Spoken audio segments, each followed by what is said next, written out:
All right, guys, we are heading into holiday weekend, which means we are about to make you some good money. All you got to do is make sure you check out BetOnline. We've got Danny Kanell here who is going to tell us which games are going to be good for us to put our money on, eat real good, and then have full pockets when it's all said and done. Let's talk about it on today's show.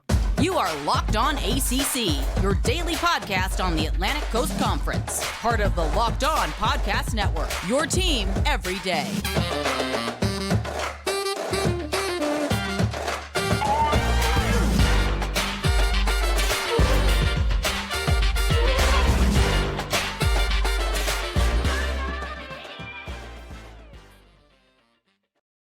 What's going on, everybody? I'm Candace Cooper here, host of Locked On ACC, and we are rocking and rolling on this Wednesday morning, getting excited for what should be a very good holiday weekend of football. Danny Kanell is joining us, the CBS analyst. He is coming on courtesy of BetOnline. Check out BetOnline for updated college football playoff conference, Heisman, and college football week 13 lines. Danny, how's it going?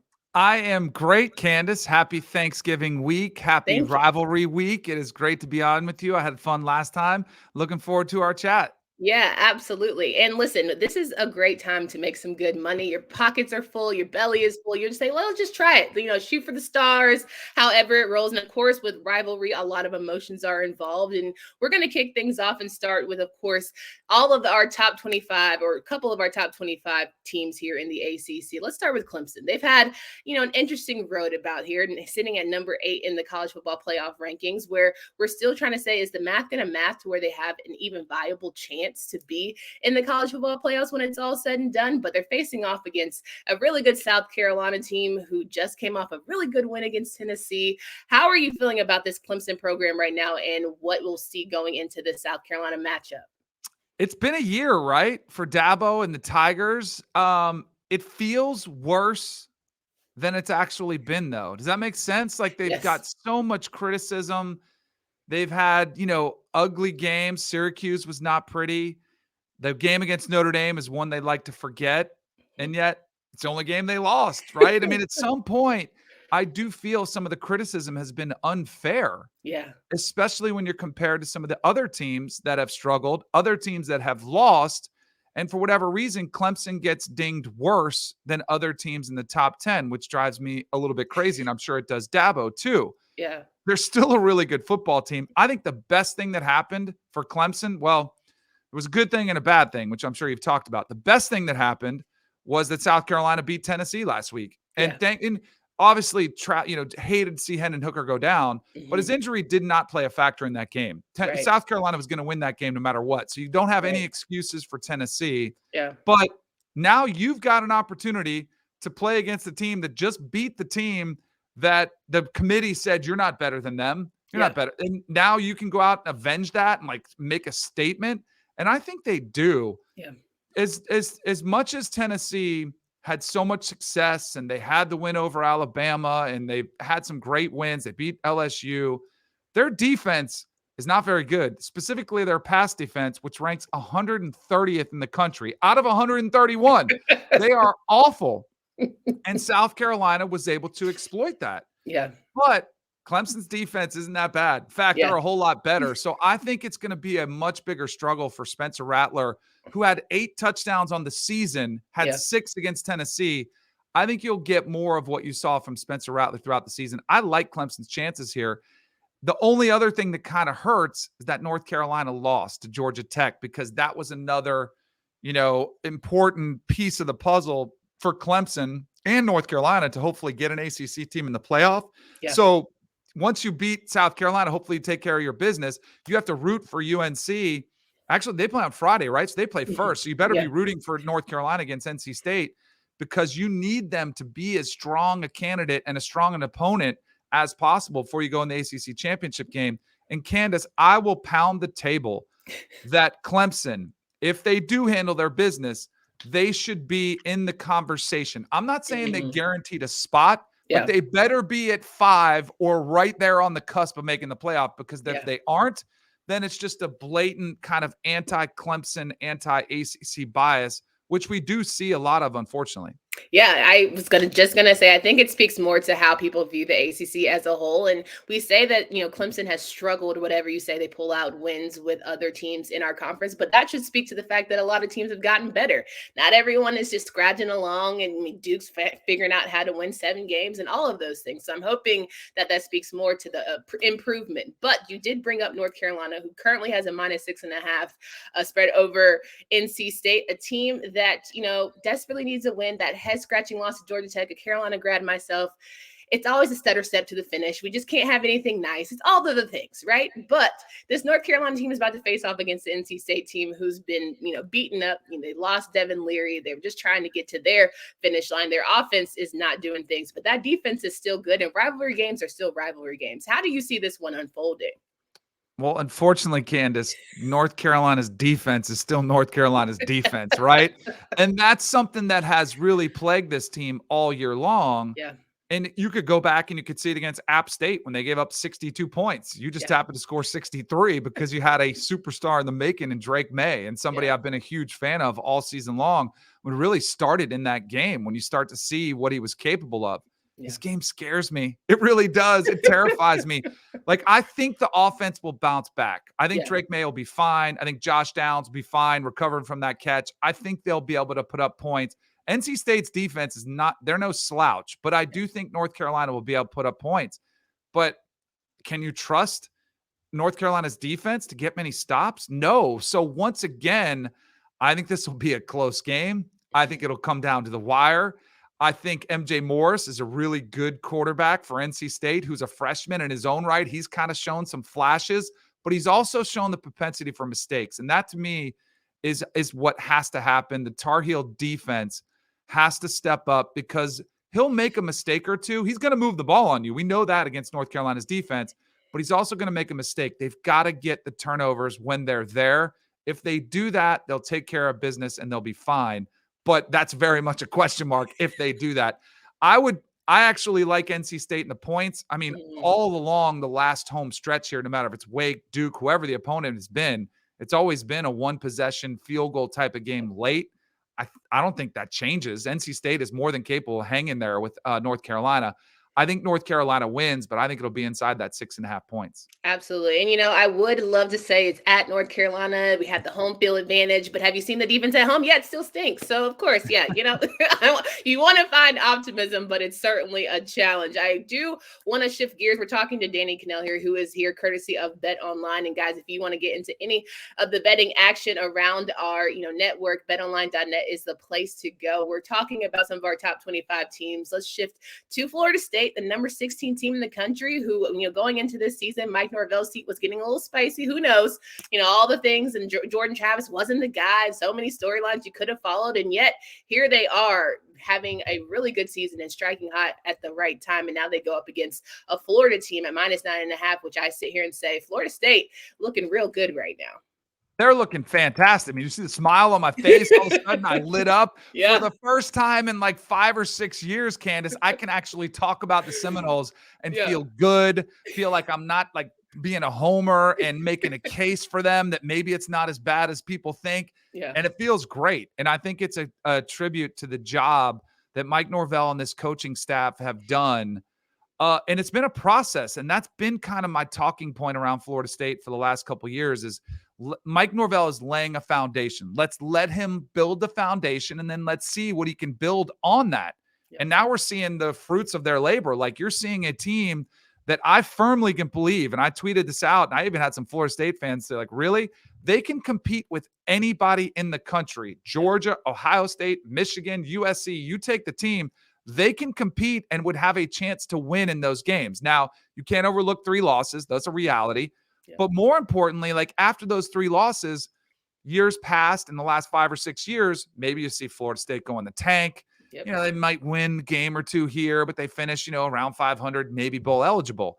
Now you're looking at a game that I do think Florida State will win against Florida, and you have a 9-win season with the opportunity to get to 10 wins, which will propel this team into an offseason where Mike Norvell already has been recruiting really well. He's had a tremendous amount of success in the transfer portal, whether it was Jermaine Johnson, Jared Verse, the receivers that we see out there this year for Florida State. Now you can actually start to get a little bit even higher tier of player because they're looking at Florida State as a true contender, which I do think they'll be next year for the ACC title. So it's remarkable.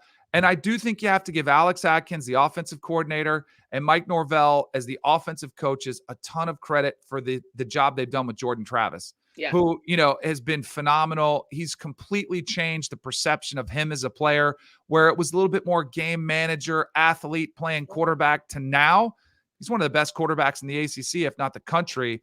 And it should be a offseason where he's talked about for the Heisman and one of the favorites coming into next year.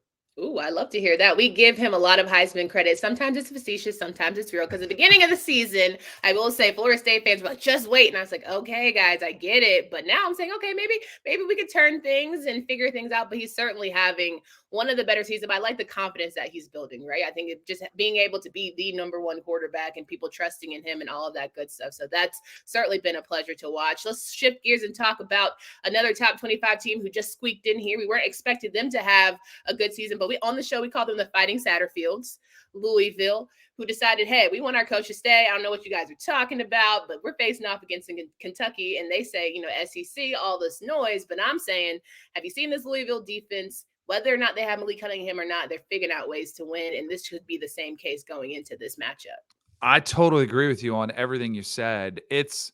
Scott Satterfield has been a bumpy ride, right? He flirts with another job. The fans don't like it. I wouldn't either. And yet it's a part of the business. So I understand it. The school has to put out a letter backing him.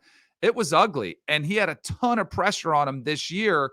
And it started off a little bit on shaky ground, right? I mean, you come in, you start off and you have a loss against Syracuse. Yeah. And we didn't know that Syracuse was going to be any good this year. So we're like, oh, it's coming off the rails. Bounce back with against UCF, which wasn't the prettiest of wins, but at least it's a pretty good quality opponent. Yeah. Then they get beat by Florida State. Again, I don't think anybody knew Florida State was going to be as good as they were. And Florida State had injuries. So you're 1-2 start. This is going to be a long year for Scott Satterfield. And to get them turned around to where they are now, to be in a top 25 team, to be in a team that can win without Malik Cunningham, as he's been facing injury, as you mentioned, it's been phenomenal. And another team that could really put an exclamation point on the season by getting a win against an SEC opponent. Now, I can't stand, Candace, rooting for conferences, rooting for hey, SEC or ACC. I don't like it. Yeah. But if you do, you desperately want Louisville to beat Kentucky.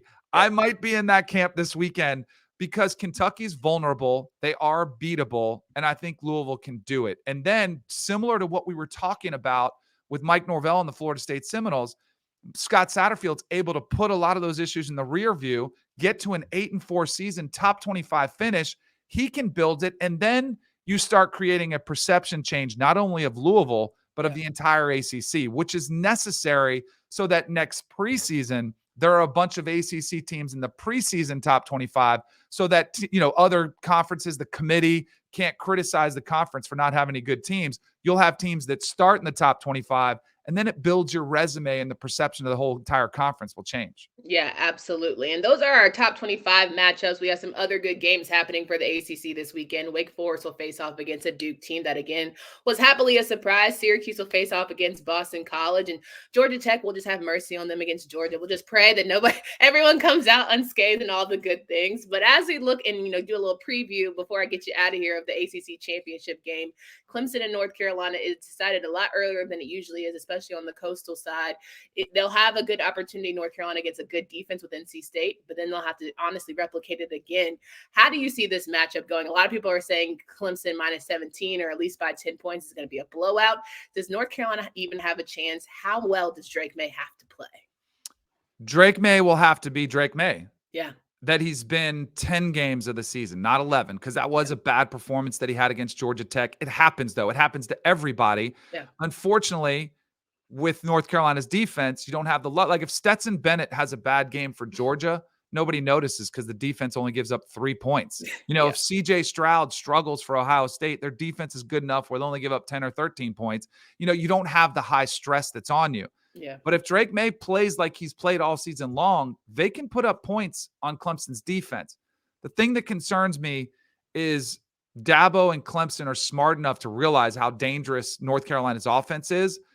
Their offense hasn't been prolific, so I think you'll see a healthy dose of Will Shipley, of the ground game, of DJ Uyunglele running the football, and even I think they'll make a concerted effort to really work the play clock to their favor, like drain it down, snap the ball with 5 or 6 seconds purposefully on drives so that no matter what happens, touchdown, field goal, or even a punt, you're not giving the ball to Drake Maye in that offense. So I think that's what you're going to see unfold. It concerns me some for North Carolina, but I do think they'll be able to put up points on this Clemson defense, which could make it really interesting.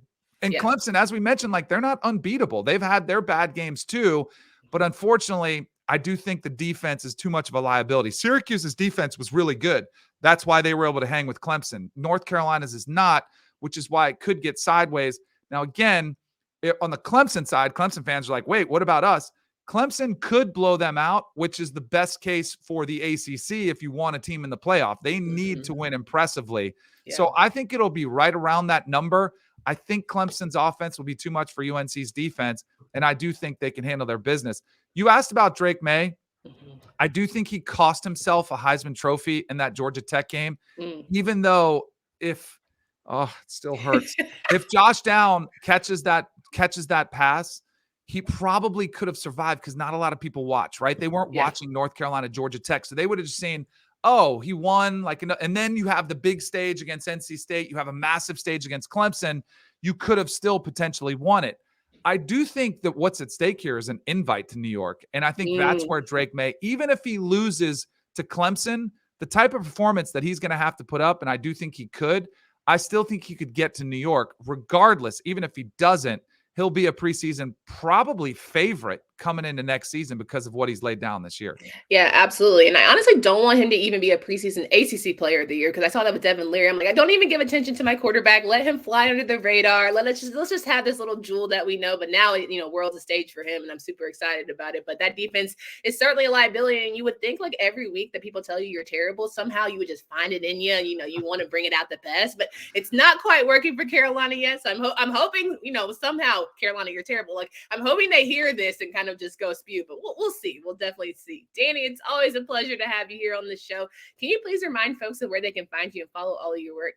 Sure. I have a morning show on Sirius XM, ESPN U Radio, channel 84, 7 to 9, and then CBS Sports HQ, all your digital content, and the Cover 3 podcast. So it's basically kind of obnoxious how much I talk out there. You don't have to look very far, and I appreciate anybody who wants to listen, but you might get sick of my voice. Guys, we enjoy him every single time he has the opportunity to come. Make sure you check out all of those platforms. Come back on Monday. We know we're going to enjoy the holiday season, eat really good, bet even better. And then on Monday, we'll have our good, bad, and ugly as we usually do to recap all of our favorite games here on the ACC. For Candace Cooper and Danny Kanell, until next time.